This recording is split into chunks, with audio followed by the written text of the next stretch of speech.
सबको राधे राधे। आज एक छोटी सी कथा एक भक्त और भगवान की आप लोगों के साथ शेयर करना चाहते हैं।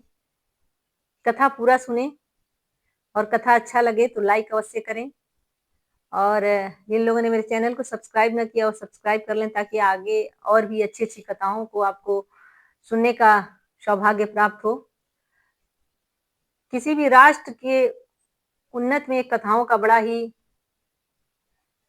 विशेष योगदान होता है और धार्मिक अध्यात्म की चर्चा कथाओं के माध्यम से बड़े सुदृढ़ तरीके से किया जा सकता है और कथाओं का मनुष्य जीवन पे विशेष प्रभाव पड़ता है। किसी भी गीता, पुराण या भागवत सबको एक कथा के माध्यम से ही जन जन तक पहुंचाने का जो कार्य है बड़ा ही प्रभावपूर्ण है। तो चलिए आज छोटी सी कथा एक भक्त और भगवान के बीच के संबंधों का है। जो कथा इस कथा का मुख्य उद्देश्य भक्ति का है कि भक्ति के माध्यम से भगवान को भी उस भक्त के अधीन होना पड़ता है। तो यह कथा भगवान के सबसे बड़े भक्त देवर्षि श्री नारद मुनि जी का है। एक समय की बात है कि श्री नारद मुनि स्वर्गलोक में ऐसे ही विचरण कर रहे थे तो उनके तो सांस सांस में श्री नारायण बसते हैं। वो हर पल, हर समय, हर क्षण श्री नारायण नारायण, भजमन नारायण नारायण नारायण, श्रीमन नारायण नारायण जपते रहते हैं।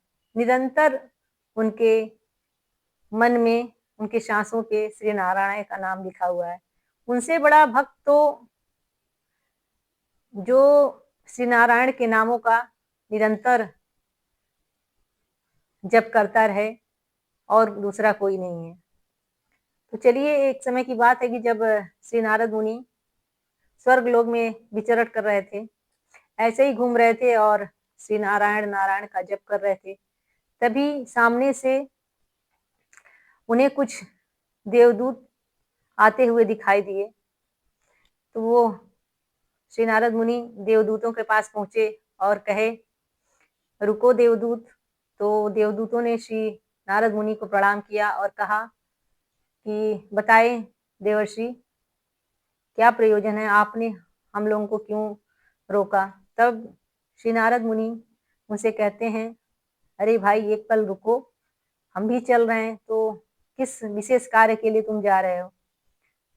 तब देवदूतों ने कहा, हम यह कुछ भक्तों की सूची है, भगवान के भक्तों की सूची है जो हम भगवान के पास ले जा रहे हैं। तो देवर्षि कुछ देर सोचे और मतलब वो सोचने लगे कि मैं भी तो भगवान का बहुत बड़ा भक्त हूँ। तो उन्होंने देवदूतों से कहा, यह सूची हमें दिखा सकते हो। तो देवदूत कुछ देर सोचे, फिर कहे, ठीक है देवर्षि, आपकी आज्ञा को हम लोग उल्लंघन नहीं कर सकते हैं, लीजिए आप स्वयं ही देख लीजिए। तो जब सूची देवर्षि अपने हाथ में लिए और देखने लगे, उस सूची में कहीं भी उनका नाम नहीं था। यह देख के देवर्षि बड़े दुखी हुए। कुछ देर वह रुके, फिर सोचने लगे, चलो हो सकता है मेरे किसी कार्य की वजह से भगवान अभी रुष्ट हों, इन भक्तों की सूची में मेरा नाम नहीं है। थोड़ी देर उदास हुए, चिंता में हुए, लेकिन फिर देवदूतों को वह सूची दे दिए और देवदूत उन्हें प्रणाम कर कर चले गए। फिर वह अपना वही नारायण नारायण का नाम जपते हुए स्वर्ग लोक में विचरण करने लगे। कुछ समय बाद फिर कुछ देवदूत उनको जाते हुए दिखाई दिए। तो फिर नारद मुनि ने उन देवदूतों को बुलाया और कहा कि रुको देवदूत। फिर देवदूतों ने उनको प्रणाम किया और कहा, बताइए देवर्षि क्या आज्ञा है। तो देवर्षि नारद मुनि ने कहा, आप लोग कहाँ जा रहे हैं। तो देवदूत सब कहने लगे, प्रभु हम लोग वैकुंठ धाम जा रहे हैं, यह कुछ सूची है जो भगवान के पास पहुंचाना है। तो नारद मुनि ने कहा ये कैसी सूची है? तो देवदूतों ने कहा कि यह सूची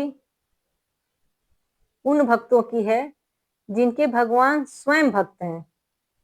देवर्षि नारद मुनि कहने लगे, अच्छा, क्या यह सूची मैं देख सकता हूँ? तब देवदूतों ने वह सूची नारद मुनि को दे दिया। नारद मुनि जैसे ही वो सूची खोले, वह इतना भाव विभोर हो गए और उनकी आंखों से झरझर अश्रु की धारा बहने लगी।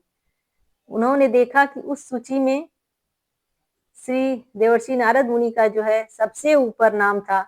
तो वह यही देखकर वो भाव विभोर हो गए कि भगवान उनकी भक्ति से इतने खुश हैं कि स्वयं उनके भक्त बन बैठे हैं। तो इस कथा का मेन उद्देश्य यही है कि भक्ति में बहुत शक्ति है। तो जब भी समय मिले तो प्रभु का ध्यान करें, निरंतर उनका नाम जप करें और अपने जीवन को धन्य करें। जैसे एक सत्संग के माध्यम से भी बहुत कुछ जीवन में परिवर्तन होता है। तो यह कथा अगर आपको अच्छी लगे तो कथा शेयर करें, लाइक करें और जिन लोगों ने मेरे चैनल को सब्सक्राइब न किया और सब्सक्राइब कर लें। जैसे 2 लाइन की भक्ति पे ही एक और सत्संगत पे पक्ति है। कबीरा मन पंछी भयो, भले ते बाहर जाए, जो जैसी संगति करे, सो तैसा फल पाए। तो हो सके तो सत्संग का हिस्सा बने और अपने जीवन में भक्ति और अध्यात्म को शामिल करें। जय श्री राधे।